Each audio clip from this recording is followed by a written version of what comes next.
Hello students, today we are going to study Kingdom Fungi. नाम से थोड़ा boring sound कर रहा है but believe me I am going to make it very easy and interesting. अभी तक हम जो भी पढ़ चुके हैं बैक्टीरिया हो या प्रोटिस्टा हो, सभी में कुछ ना कुछ मेंबर ऑटोट्रॉपिक थे, कुछ हेटरोट्रॉपिक थे. अब ये पहला ऐसा किंगडम है जहाँ पे सारे के सारे ऑर्गेनिजम्स एक्सक्लूसिवली हेटरोट्रॉपिक हैं. मीन्स यहाँ पर कोई ऐसा एक्सेप्शन नहीं है जो कुछ और मोड करे, मीन्स अपना फूड खुद बना पाता हो. All are heterotrophic without any exception. अब जब हम फर्स्ट डे के फर्स्ट वीडियो में हमने बात की थी डाइवर्सिटी, बायोडाइवर्सिटी, तो अब हम शुरू से देखते चले आ रहे हैं कितनी वैरायटी के बैक्टीरिया हैं, कितने तरीके के प्रोटिस्टा हैं, और अब देखेंगे कितनी वैरायटी है फंगस में भी. इनके मॉर्फोलॉजी और हैबिटेट में बहुत डाइवर्सिटी है, बहुत वैरायटी है. जब भी फंगस का नाम आता है दिमाग में मशरूम आने लगता है. फंगस सिर्फ मशरूम नहीं है, बहुत तरीके के फंगस होते हैं. मशरूम तो है एक इम्पॉर्टेंट एडिबल आइटम, तो इसलिए हमको मशरूम के बारे में पता है. पर हमारे घरों में जितनी भी चीज़ों में सड़न होती है, खाने की चीज़ें रख दो, थोड़े टाइम बाद ये ऑरेंज रॉट, इतना सड़ा तो नहीं देखा होगा आपने. घर में थोड़ा सा सड़ता है फिर उसको हम हटा देते हैं. अगर फ्रूट्स की बास्केट में एक में थोड़ी सी रॉटिंग आई, थोड़ा सड़ा है, तो अगल बगल के फटाफट सड़ने लग जाते हैं. मीन्स थोड़ी सी सड़न शुरू हुई और उसके बाद टाइम नहीं लगता, पूरा जल्दी से फैल जाती है सड़न. फंगस की तो पार्टी हो जाती है. ऐसे बहुत सारे प्लांट्स पे रहते हैं, बहुत सारी डिजीजेस कॉज करते हैं. एनिमल्स में भी, ह्यूमन बींग्स में भी स्किन पे रैशेस, स्किन इन्फेक्शंस, तो बहुत सारी वैरायटी ऑफ डिजीज़ भी कॉज करते हैं. सिर्फ बुरे ही नहीं होते, कुछ अच्छे भी होते हैं, हम देखेंगे. तो बहुत वैरायटी है किंगडम फंगस के अंदर. अब देखते हैं ज़्यादातर सारे फंगस अभी हम पढ़ेंगे. शुरुआत से हम क्या देख रहे हैं, बैक्टीरिया थे प्रोकैरियोटिक यूनिसेलुलर, प्रोटिस्टाट थे यूकैरियोटिक पर यूनिसेलुलर. अब शुरू होने जा रहा है पहला जो कि है यूकैरियोटिक और मल्टीसेलुलर. सारे हैं यूकैरियोटिक मल्टीसेलुलर, सिर्फ एक एक्सेप्शन है, सिर्फ एक खास कोई है जो यूनिसेलुलर है, that is east. East unicellular है, इसको इग्नोर कर देते, पर नहीं, इसको बड़ी इंपॉर्टेंस मिल रही है. क्यों? क्योंकि बड़े बड़े महान काम जो कर रहा है, हमारा डेली का ब्रेकफास्ट दे रहा है, ये ब्रेड बनाने में यूज़ होता है. और क्या करता है, ये क्या है, पानी नहीं है, जूस भी नहीं है, शरबत भी नहीं है, आधे लोगों की ज़िंदगी इसी पे टिकी होती है. बियर है ये, बियर मेकिंग में भी ये ईस्ट ही है हमारा, यूनिसेलुलर ईस्ट. यूनिसेलुलर होते हुए भी हम इसको इतनी इंपॉर्टेंस इसीलिए दे रहे हैं कि ये हमारी ब्रेड बनाने में काम आ रहा है. बियर, ब्रांडी, रम, विस्की, ये सब बनाने में भी ईस्ट काम आता है. +2 के microbes in human welfare chapter में हम दोबारा इनकी गुणगाथा फिर से गाएंगे. तो ये बड़ा महान काम कर रहे हैं, इसलिए इनको यूनिसेलुलर होने के बाद भी इतनी इंपॉर्टेंस दी जा रही है. इसको आप ऐसे याद कर सकते हो, छोटा पैकेट बड़ा धमाका. तो ये बड़े बड़े अच्छे काम कर रहा है. अब बहुत सारे जो फंगस हैं, हमने बात की थी डिजीजेस कॉज करते हैं. ये देख रहे हो, ये वीट की पत्ती है, वीट में ये रस्ट कॉज करता है. रस्ट जानते हो ना, जो आयरन में रस्टिंग हो जाती है, तो रस्ट थोड़ा रेडिश कलर की, तो रस्ट डिजीज़ को बोलते हैं, वीट रस्ट, पक्सीनिया. बहुत सारे तरह के डिजीजेस करते हैं प्लांट्स में, हम आगे बात करेंगे. इसके अलावा इसको पहचानते हो, शायद नहीं पहचानते होगे, ये पेनिसिलियम फंगस है. पेनिसिलियम फंगस से फर्स्ट एंटीबायोटिक बना था पेनिसिलिन.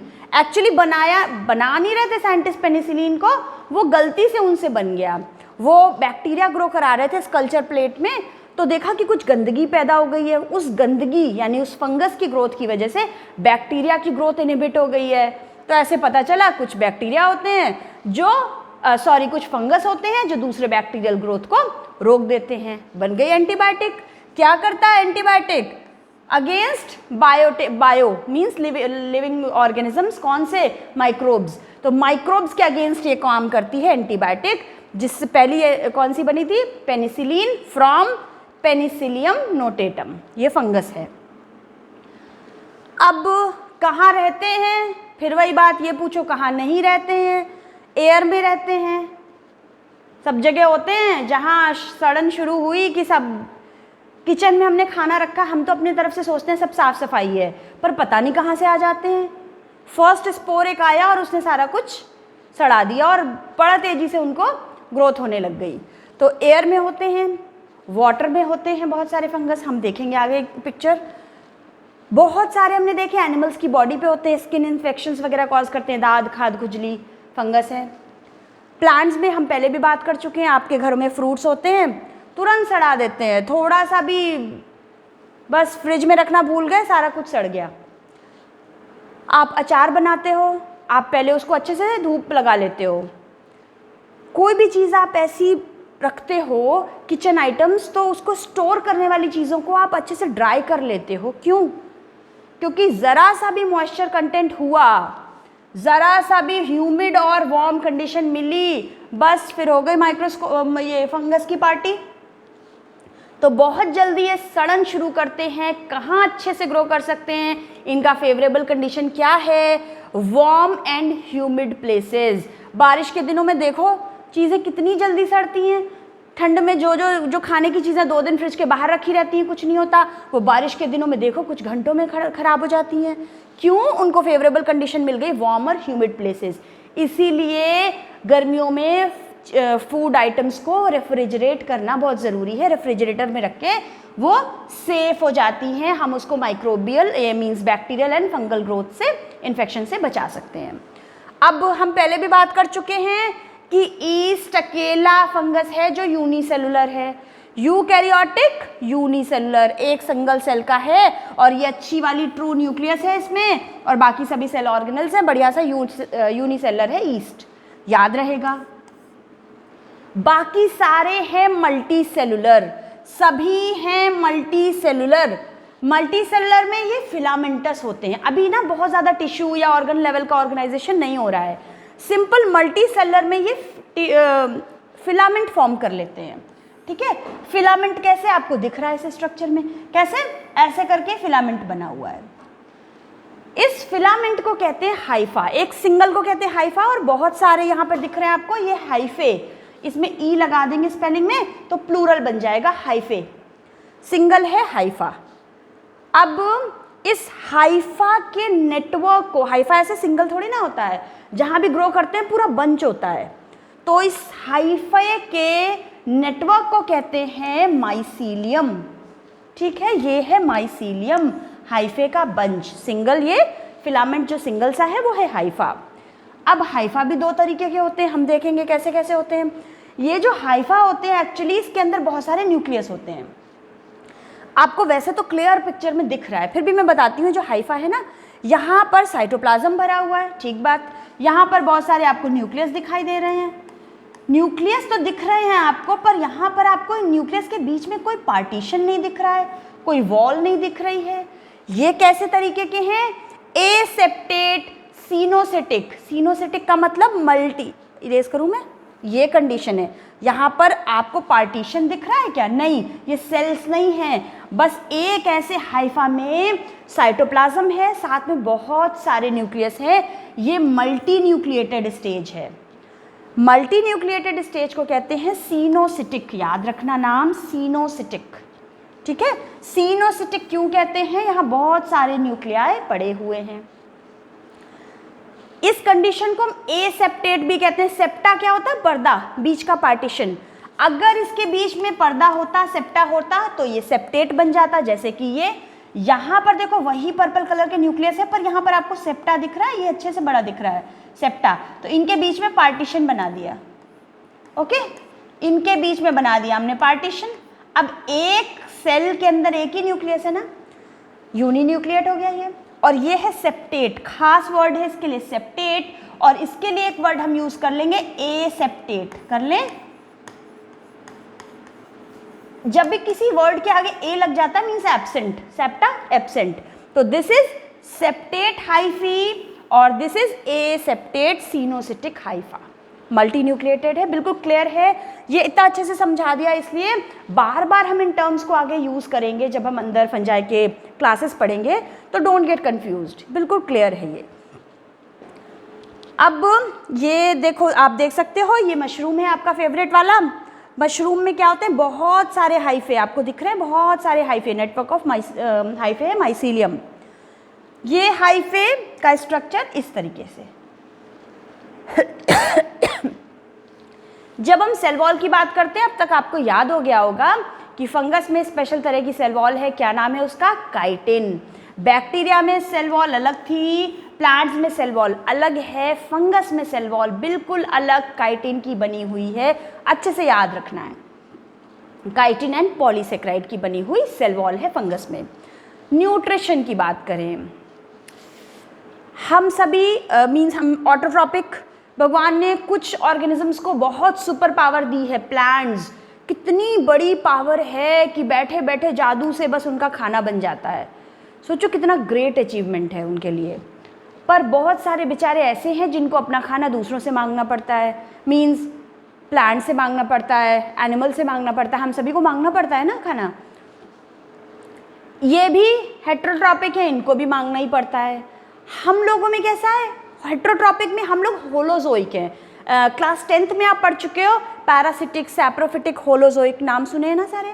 हम लोग हैं होलोजोइक, मीन्स हमने बाइट खाई, मतलब फूड आइटम जो भी एज अ होल हमने उसको अंदर लिया, बॉडी के अंदर जाके वो कॉम्प्लेक्स फूड जो हमारे बॉडी के अंदर गया, बॉडी के अंदर जाके इसका डाइजेशन हुआ, ब्रेकडाउन हुआ और वो सिंपल फॉर्म्स में टूटा और अंदर ही एब्जॉर्ब हुआ। ठीक, इनमें क्या करते हैं, हमने क्या किया, हम ब्रेड खाई, हमने मुंह में हमने थोड़ी सी ब्रेड चबाई, ब्रेड का स्टार्च थोड़ा डाइजेस्ट हुआ और मुंह में हमें ब्रेड मीठी लगने लगी।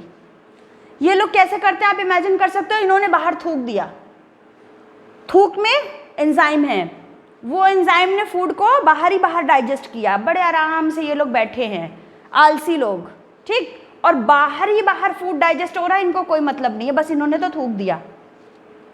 और वो जो डाइजेस्ट हुआ है फूड, वो बाद में अपनी पूरे बॉडी से चारों तरफ से वो एब्जॉर्ब कर लेंगे। देखते हैं ज़रा क्या करते हैं ये लोग। ये जो हाइफी है या ये फंगस की बॉडी है, ये अपने बॉडी के सरफेस से ग्रोइंग टिप्स में से एंजाइम्स रिलीज कर देते हैं। देखो इन्होंने एंजाइम्स बाहर रिलीज कर दिए। ठीक, बाहर इनकी जो भी सराउंडिंग है, जहाँ भी रह रहे हैं, गंदगी में जहाँ भी रह रहे हैं, ठीक, वो एंजाइम्स उस बाहर के चीज़ों को, उन कॉम्प्लेक्स फूड को सिंपल फॉर्म में ब्रेक करेंगे, तोड़ेंगे। ठीक, वहाँ पर डाइजेशन होगा, वहाँ पर फूड का ब्रेक डाउन होगा। फूड इनके लिए दैट में बी फीकल मैटर, दैट में बी गंदगी जो भी है, तो वो जो भी फूड है उसको ये ब्रेक करेंगे बॉडी के बाहर ही, क्योंकि बाहर एंजाइम आ गए हैं। अब डाइजेस्ट हुआ सिंपल फॉर्म वाला जो फूड है, जो न्यूट्रिएंट्स हैं, वो अपनी पूरी बॉडी से, पूरे हाइफे की सरफेस से वो सब कुछ एब्जॉर्ब कर लेंगे। है ना अच्छी बात। तो ये भी दो तरीके के हो सकते हैं, पैरासिटिक एंड सैप्रोफिटिक। ठीक, आपको पता है पैरासिटिक मीन्स जो दूसरे लिविंग ऑर्गेनिज्म पे रहते हैं, हमारे स्किन पे रहते हैं तो पैरासाइट है, किसी के बॉडी में रहेंगे, प्लांट की बॉडी में, प्लांट लिविंग ऑर्गेनिज्म है, लिविंग की बॉडी में रहेंगे तो वो पैरासिटिक हैं। पेड़ की पत्ती गिर गई, टूट गई, वो नीचे जाके मर गई, अब उस मरी हुई लीफ पे जो रहेगा वो है सैप्रोफिटिक। डेड ऑर्गेनिक मैटर का मतलब क्या है, पहले वो लिविंग चीज़ थी, कोई भी लिविंग चीज़ की डेथ हो गई, एनिमल बॉडी है, प्लांट बॉडी है, ह्यूमन बॉडी है, तो जो भी डेड हो गया और वो ज़मीन में पड़ा हुआ है और उस पर अगर फंगस ग्रो करेंगे तो वो डेड ऑर्गेनिक मैटर है जिस पे ये ग्रो करेंगे और अपना वैसे ही एंजाइम थूक देंगे, डाइजेशन बाहर हुआ और बॉडी से पूरी सरफेस से एब्जॉर्ब कर लिया। ये है इनका न्यूट्रिशन। ओके, अब आगे बढ़ते हैं। सारे हमने बात की थी बुरे नहीं होते, इतने भी गंदे नहीं होते। हम डाइजेशन सोच के ना इनका घिन आ रही है, कैसे कैसे थूक देते हैं फिर सारा एब्जॉर्ब कर लेते हैं। खैर, पर सभी इतने गंदे, इतने बुरे भी नहीं होते हैं, कुछ बहुत अच्छे भी होते हैं बड़े प्यार से भी रहते हैं दूसरों के साथ। आपने नाम सुन रखा है लाइकेन, 9th क्लास में आपने सुना था नाम लाइकेन। लाइकेन में क्या होता है, एल्गी और फंगस साथ में रहते हैं प्यार से, अभी देखेंगे। एक और एग्जाम्पल है माइकोराइजा। माइकोराइजा क्या होता है, हायर प्लांट्स की रूट के साथ फंगस का एसोसिएशन है। ये हायर प्लांट है, ये प्लांट की रूट है। आपको दिख रहा है डार्क ब्राउन कलर का जो दिख रहा है वो है प्लांट की रूट, और ये जो येलो कलर का दिख रहा है, ये येलो कलर का आपको दिख रहा है, ये मैं येलो ही बना रही हूँ फिर से, है ना। ये जो येलो कलर का आपको दिख रहा है ना, ये है माइसीलियम। ठीक, ये डार्क, इस डायग्राम को थोड़ा हमने बड़ा कर दिया, इलैबोरेट कर दिया। ये डार्क ब्राउन कलर की तो है रूट, बैठी है आलसी, कुछ नहीं कर रही। यहाँ पर इन्होंने अपने घर में मेहमान रख लिए, मेहमान भी नहीं बल्कि घर के मेंबर ही बना लिए उनको, जो बाहर से मेहमान आए थे घर पे रखती हैं, खाना इनसे काम करवाते हैं। तो ये जो फंगल माइसीलियम है वो रूट से सब कुछ एब्जॉर्ब करती है। क्या क्या? सब कुछ, फॉस्फोरस, नाइट्रोजन, माइक्रोन्यूट्रिएंट, सब कुछ बाहर से एब्जॉर्ब कौन करता है? Fungal mycelium. किसको देता है? लाके रूट को देता है। रूट आलसी की तरह पड़ी रहती है, पर बदले में इसको खाना बना के दे रही है ना। जो प्लांट है वो खाना बना के इस माइसीलियम को, इस फंगस को दे रहा है। फंगस भी भाई ऐसे थोड़ी मुफ्त में खाती रहेगी, कुछ तो काम करेगी ना। तो फंगस की माइसीलियम भी सब कुछ एब्जॉर्ब करके लाके रूट को दे रही है। बहुत अच्छा एसोसिएशन है ये फंगस और हायर प्लांट्स की रूट्स के बीच में, that is called mycorrhiza. Mycorrhiza. ठीक, दूसरा क्या है? लाइकेन्स। बहुत सारे फंगस ग्रीन प्लांट एल्गी के साथ रहते हैं, बड़ा अच्छा प्यार वाला रिलेशनशिप है, और ये बनाते हैं लाइकेन्स। ये पिक्चर देख के ये मत सोचना कि ये किसी प्लांट में सुंदर से फ्लावर्स लगे हुए हैं, ये लाइकेन है। बहुत ही ब्यूटीफुल सी एक स्ट्रक्चर है, लाइकेन बनाते हैं। यहाँ पर देखो, एल्गी और फंगस के बीच का प्यार भरा रिलेशनशिप है जो फॉर्म करता है लाइकेन। अब देखो यहाँ पर बीच में ग्रीन कलर से एल्गी दिख रहा है और ऊपर ये येलो कलर से फंगल हाइफी दिख रहे हैं। ये भी प्यार से रहते हैं हस्बैंड वाइफ की तरह। कैसे? फंगस हस्बैंड की तरह बाहर से मार्केट से सामान लाता है, खाना पीना एब्जॉर्ब करता है, मीन्स न्यूट्रिएंट्स को बाहर से एब्जॉर्ब करता है, वाटर को और सारी चीज़ों को। एल्गी वाइफ की तरह घर पर रहकर खाना बनाती है और इसको भी देती है। फंगस जो एब्जॉर्ब करके लाता है वो एल्गी को देता है। तो ये दोनों प्यार से रहते हैं एक साथ, सिम्बायोटिक एसोसिएशन बनाते हैं और ये लाइकेन बनाते हैं, और ये दोनों एक दूसरे के बिना अलग अलग नहीं रह सकते, इतना प्यार है इन दोनों में। क्लियर हुआ? अब बहुत इंपॉर्टेंट चीज़, हम रिप्रोडक्शन की तरफ बढ़ने जा रहे हैं। ये हम पढ़ रहे हैं जनरल प्रॉपर्टीज जो सभी फंगस में होती हैं। इंडिविजुअली हम 1 बाय 1 फंगस को भी पढ़ेंगे अलग से। पहले ये जब सारा समझ जाओगे तो आगे वाली चीज़ें बहुत ईजी हो जाएंगी। Reproduction vegetative, asexual and sexual. तो वेजिटेटिव रिप्रोडक्शन हम देखते हैं सबसे पहले, बड़े पुराने वाले मेथड्स हैं, कुछ नया नहीं है। फ्रेगमेंटेशन मीन्स ये है हाइफा, ये फ्रेगमेंट्स में डिवाइड हुआ और उस हर फ्रेगमेंट ने कंप्लीट न्यू हाइफा बना लिया। ये किस में होता है? म्यूकर में होता है।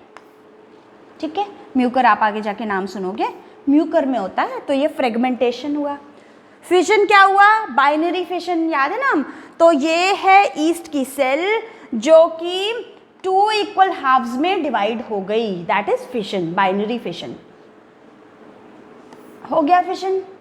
बडिंग, बड फॉर्म होती ईस्ट में ही, एक जगह पर छोटी सी बड एराइज होती है, वो एनलार्ज होती है और फिर वो बड डिटैच हो जाती है पेरेंट बॉडी से और वो बड नई ईस्ट सेल फॉर्म कर लेती है। तो अभी ईस्ट भी ना बडिंग से बड़ी तेजी से है यूनिसेलर। हम ब्रेड मेकिंग में या किसी चीज़ में डालते हैं, थोड़ी ईस्ट फटाफट रेप्लिकेट करती, मल्टीप्लाई करती है और बड़ा जल्दी जल्दी बडिंग और बाइनरी फिशन से वो डिवाइड कर करके ज़्यादा नंबर बना लेती है। नेक्स्ट, अब हम बात करते हैं एसेक्सुअल रिप्रोडक्शन की। एसेक्सुअल रिप्रोडक्शन क्या होता है? कई तरह के स्पोर्स बनते हैं। आप अभी तक नाम एक जू स्पोर्स सुना सा नाम होगा, बाकी नए नाम है। ये तो जू स्पोर्स हैं। जू स्पोर्स दिमाग में नाम आते ही क्या आता है? जो मोटाइल है, जिनमें मूवमेंट है, जिसमें फ्लैजिला है। इंपॉर्टेंट थिंग है, जू स्पोर्स वो हैं जो मोटाइल हैं, जिनमें फ्लैजिला है। ठीक, कोनिडिया या कोनिडियोस्पोर्स, ये देखो ये कोनिडियोस्पोर्स हैं।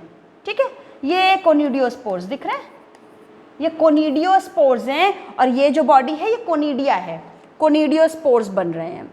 जू स्पोर्स हो गए। स्पोरेंजियोस्पोर्स, स्पोरेंजियोस्पोर्स इसके अंदर ये भरे हुए हैं सारे, ये रप्चर हुआ, सारे स्पोरेंजियोस्पोर्स बाहर निकल आए। अलग अलग ऑर्गेनिजम्स में या अलग अलग क्लासेस में अलग अलग तरह का रिप्रोडक्शन होता है। कोनिडियोस्पोर्स, ये बड़े ध्यान से नाम याद कर लेना, कई जगह नाम सुनोगे। कोनिडियोस्पोर्स सभी जगह ऐसी कुछ स्ट्रक्चर में ऊपर गोल गोल गोल गोल बहुत सारी बनती हैं कोनिडियोस्पोर्स। ये पेनिसिलियम है, वही वाला जिसने एंटीबायोटिक बनाया था पहला, पेनिसिलिन बना था जिससे, यही है पेनिसिलियम। इसमें भी बने हैं कोनिडिया, छोटे छोटे दिख रहे हैं। ये है एस्परजिलस। एस्परजिलस नाम आगे सुनोगे, तब शायद मैं ये पिक्चर नहीं दिखाऊंगी, अभी ध्यान से देख लो। एस्परजिलस, ठीक, गोल सा होता है और गोल से छोटी छोटी छोटी निकलती हैं कोनिडियोस्पोर्स। एस्परजिलस में भी कोनिडियोस्पोर्स हैं, पेनिसिलियम में भी कोनिडियोस्पोर्स हैं, और कई जगह होता है कोनिडियोस्पोर्स, ठीक। वेरी इंपॉर्टेंट, हम सेक्सुअल रिप्रोडक्शन की तरफ मूव कर रहे हैं, इसको बड़े ध्यान से सुनना। सेक्सुअल रिप्रोडक्शन में भी कई तरह के नए नाम हैं, स्पोर्स हैं। ऊस्पोर्स, ऊस्पोर्स अलग अलग, अभी आप ना इसके अंदर आगे जाके बड़े सारे नाम सुनोगे। मैं इसको स्पोर या बेसिडियोस्पोर्स नाम लूँ, आपको टफ लगे, उससे पहले मैं बताती हूँ। आगे जाके फंजाई को हम 4 क्लासेस में डिवाइड कर पाते हैं। 4 क्लासेस में डिवाइड करते हैं, क्या क्या हैं? Phycomycetes, ascomycetes, basidiomycetes and deuteromycetes. वे नाम वाली मैं स्लाइड निकालती हूँ, पहले नाम देखो। Phycomycetes, ascomycetes, basidiomycetes, deuteromycetes. आप सोचो बड़े टफ टफ नाम है, नहीं, माइसिटीज हटा दो, कॉमन है सब में। क्या याद रखना है? Phyco, asco, basidio, deutero. Phyco भाई को नहीं, फाइको। एस्को किसको? एस्को किसको? बेसिडियो बिना सीढ़ियों का, बेसिडियो, बेसिडियो। ड्यूटेरो याद कर लो ऐसे, ये भी क्या नाम है? Phycomycetes, ascomycetes, basidiomycetes, deuteromycetes. याद रहेगा, ये नेम्स हैं, आगे हम पढ़ेंगे इनको डिटेल में अगले वीडियो में, 1 बाय 1 सारे चीज को। अब पहले यहाँ पर हम बात कर रहे थे ना, इसको बात करते हैं। फाइकोमाइसिटीज, एस्को, बेसिडियो, ड्यूटेरो, कई तरह के स्पोर्स हैं। ऊस्पोर्स, एस्कोमाइसिटीज में एस्कोस्पोर्स, बेसिडियोमाइसिटीज में बेसिडियोस्पोर्स। ठीक है, कुछ डिफिकल्ट नहीं लगा। एस्कोमाइसिटीज में ये है एस्कोस्पोर्स, ठीक है, ये 8 एस्कोस्पोर, डॉट डॉट दिख रहा है ना, 8 एस्कोस्पोर्स बनते हैं। बेसिडियोमाइसिटीज में ये ब्लू कलर का ये जो दिख रहे हैं 4 बेसिडियम, 4 बेसिडियोस्पोर्स हैं, ठीक। ये अभी हम फ्रूटिंग बॉडी देखते हैं। पहले स्पोर्स के नाम याद हो गए, अब अलग अलग क्लास में अलग अलग स्पोर्स हैं और अलग अलग फ्रूटिंग बॉडी बनती है। फ्रूटिंग बॉडी बनती है अलग अलग सब में। एस्कोस्पोर एस्कोमाइसिटीज में, और बॉडी है एस्कोकार्प। फ्रूट के लिए वर्ड आता है कार्प। जब भी हम फ्रूट की बात करते हैं ना, तो एक वर्ड कार्प फ्रूट से जुड़ा हुआ है, तो एस्कोकार्प है। एस्कोस्पोर किसमें है? एस्कोमाइसिटीज, ठीक, टी है वो। एस्कोमाइसिटीज में एस्कोस्पोर्स, और ये फ्रूटिंग बॉडी है, this fruiting body is ascocarp. Okay. Basidiomycetes में बेसिडियोस्पोर्स हैं 4, और फ्रूटिंग बॉडी है बेसिडियोकार्प या बेसिडियम। क्लियर है ये बात? ड्यूटेरोमाइसिटीज में हम देखेंगे कोई सेक्सुअल रिप्रोडक्शन नहीं है। तो जब हम सेक्सुअल रिप्रोडक्शन की बात करते हैं, क्या क्या स्टेप्स होते हैं, क्या होता है सेक्सुअल रिप्रोडक्शन में? 2 हाइफी या 2 गैमीट्स का फ्यूजन होता है। 2 गैमीट्स पास आए, उनका फ्यूजन होगा। 2 गैमीट्स हैं, ये अलग अलग कलर से बना देते तो ठीक रहता। 2 ये गैमीट्स हैं, इनका फ्यूजन होगा, तो ये 2 गैमीट्स पास आ गए, ये 2 गैमीट्स पास आ गए। अब इनके प्रोटोप्लाज्म का फ्यूजन हो जाएगा, ये इसका प्रोटोप्लाज्म है और सपोज ये इसका प्रोटोप्लाज्म है। पहला स्टेप क्या है? इनके प्रोटोप्लाज्म का फ्यूजन होगा। The process is called as plasmogamy. Simple है, प्रोटोप्लाज्म, प्लाज्मोगैमी। तो पहला स्टेप है प्लाज्मोगैमी, जहां पर फ्यूजन ऑफ प्रोटोप्लाज्म होगा। दो मोटाइल या नॉन मोटाइल जैसे भी गैमीट्स हैं या हाइफा है, उसके प्रोटोप्लाज्म का फ्यूजन होगा, प्लाज्मोगैमी हो गई। प्लाज्मोगैमी ये पूरा चला गया, पूरा फ्यूजन हो गया, इसका इसमें मिक्सिंग हो गई, प्लाज्मोगैमी हो गई। अभी इनके न्यूक्लियस जो थे वो अलग कलर से बना देते हैं न्यूक्लियस। इसका न्यूक्लियस ब्लू कलर से बना दिया, ठीक है। दोनों का न्यूक्लियस अभी अलग अलग है। सेकेंड स्टेप में दोनों के न्यूक्लियस का फ्यूजन होगा। न्यूक्लियर के लिए वर्ड होता है कैरियन, पता होगा शायद आपको। न्यूक्लियस के लिए वर्ड है कैरियन। तो न्यूक्लियस का फ्यूजन क्या होगा? कैरियोगैमी। कैरियोगैमी है, गैमी मीन्स मैरिज, फ्यूजन, ठीक। तो पहले प्रोटोप्लाज्म का फ्यूजन प्लाज्मोगैमी, फिर न्यूक्लियस का फ्यूजन है कैरियोगैमी। क्लियर हुई बात? तीसरी बात, फ्यूजन के बाद क्या बन गया? ये बन गया बड़ा सा जाइगोट, ये बन गया जाइगोट जो कि होगा डिप्लॉयड। मीन्स इसके अंदर दो न्यूक्लियस हैं, इसके अंदर ये दो न्यूक्लियस हैं और ये बन गया डिप्लॉयड। पता है ना डिप्लॉयड हिप्लॉयड क्या होता है? तो क्रोमोसोम नंबर इसका डबल हो गया, ये डिप्लॉयड बन गया जब दोनों न्यूक्लियस फ्यूज हो गए। डिप्लॉयड न्यूक्लियस में, जाइगोट में क्या होगा? मियोसिस। सेल डिवीजन आप ना बाद में पढ़ोगे, अभी ऐसे पढ़ लो कि मियोसिस वो तरह का सेल डिवीजन है जहां क्रोमोसोम नंबर हाफ हो जाते हैं। अगर 2n में मियोसिस हो, कोई सेल है जो 2n है, उसमें मियोसिस अगर होगी तो n और n की दो सेल्स बन जाएंगी, n हो जाएगा। जो सेल डिवाइड होकर बनेगी वो हेप्लॉइड होगी। माइटोसिस वो सेल डिवीजन है, अगर हमने 2n वाली एक सेल में माइटोसिस हुई तो वो 2n ही रहेगी, पर अगर मियोसिस हुई तो उसका chromosome number reduce to half हो जाएगा। तो मियोसिस माइटोसिस नाम बार बार आएगा, अभी सिर्फ ये जान लो, हम डिटेल में इसको पढ़ेंगे। तो थर्ड स्टेप क्या होगा? जाइगोट में, डिप्लॉयड जाइगोट में होगी मियोसिस। क्या होगी? मियोसिस होगी, जिससे 4 हेप्लॉयड स्पोर्स बनेंगे। हमेशा मियोसिस के बाद 4 स्पोर्स बनते हैं जो कि हेप्लॉयड होते हैं। तो ये बात क्लियर हो गई, प्लाज्मोगैमी, कैरियोगैमी और डिप्लॉयड जाइगोट में मियोसिस। यहाँ पर ही आप देख सकते हो पहले कि गैमीट नहीं था, दो अलग अलग स्ट्रेन, दो अलग अलग जेनेटिक कॉम्बिनेशन वाले स्ट्रेन्स यानी हाइफी पास आएंगे और इन्हें प्लस माइनस कह देंगे। मेल फीमेल एज सच कुछ अलग नहीं है इनमें, तो प्लस माइनस कह देंगे और इनके बीच में फ्यूजन होगा।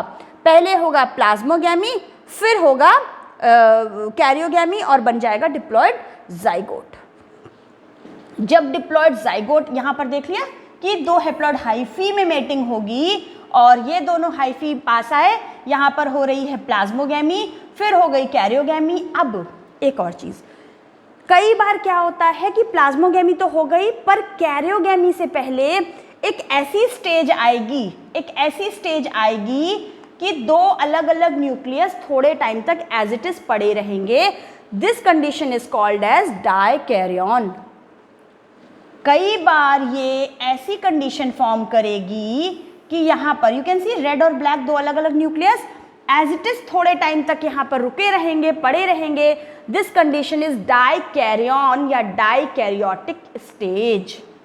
ये स्टेज किसमें होती? बीच वाले दोनों में, एस्कोमाइसिटीज एंड बेसिडियोमाइसिटीज में होती है डाइकैरियन स्टेज। बाकियों में क्या होता है?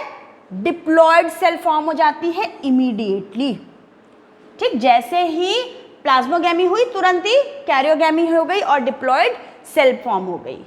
पर बेसिडियोमाइसिटीज और एस्कोमाइसिटीज में डाइकैरियन स्टेज पहले फॉर्म होती है, उसके बाद फ्यूजन होकर डिप्लॉयड न्यूक्लियस बनाता है और फिर मियोसिस होकर हेप्लॉयड 4 स्पोर्स बन जाते हैं, एस्कोस्पोर्स या बेसिडियोस्पोर्स। यहाँ पर देखो, वो हम बात कर चुके हैं कि वो फ्यूज होकर डिप्लॉयड बना लेते हैं। अलग अलग तरह के यहाँ स्पोर्स के नाम लिखे, एक बार देखो। फाइकोमाइसिटीज में जाइगोस्पोर बनता है, फ्यूजन के बाद ये डिप्लॉयड जाइगोस्पोर बना। फिर मियोसिस के बाद 8 एस्कोस्पोर बनते हैं एक एस्कस के अंदर। एस्कोस्पोर एस्कस के अंदर, फ्रूटिंग बॉडी एस्कोकार्प, क्लास का नाम एस्कोमाइसिटीज। तो जो अगले वीडियो में पढ़ने वाले हैं वो बहुत सारी बात तो यहाँ हो गई, अगले में आप अच्छे से उसको समझ पाओगे। बेसिडियोमाइसिटीज में बेसिडियोस्पोर्स, बेसिडियोकार्प में बेसिडियम के अंदर। तो ये बेसिडियम है जिसमें बाहर ऐसे करके बेसिडियोस्पोर्स बन रहे हैं, अंदर बन रहे हैं इसको स्पोर्स एस्कस के। तो ये है कुछ तरह के स्पोर, ये जाइगोस्पोर ऐसा दिखता है माइक्रोस्कोप में। अब हम देखते हैं कि फ्रूटिंग बॉडीज, हमने तो पहले ही बात कर ली, फ्रूटिंग बॉडीज अलग अलग तरह की होती हैं। एस्कोमाइसिटीज में एस्कोकार्प होता है, ऐसे कप शेप का, एस्कस यानी कप शेप का या सैक लाइक स्ट्रक्चर होती है, ये एस्कोकार्प है। ये फ्रूटिंग बॉडी दिख रहा है ना मशरूम, फ्रूटिंग बॉडी है बेसिडियोकार्प, ठीक। ये है फाइकोमाइसिटीज में जाइगोस्पोर। क्लियर है? तो फ्रूटिंग बॉडी होती है जिसमें पहले डिप्लॉयड जाइगोट सा रहता है, उसमें मियोसिस होती है, 4 या 8 स्पोर्स बनते हैं। ये लास्ट है, हम बात कर चुके हैं ऑलरेडी इसके बारे में। 4 तरह के क्लासेस हैं, phycomycetes, ascomycetes, basidiomycetes and deuteromycetes. इसको हम अगले वीडियो में पढ़ेंगे। Till then stay safe, stay healthy. Thank you. Have a nice day.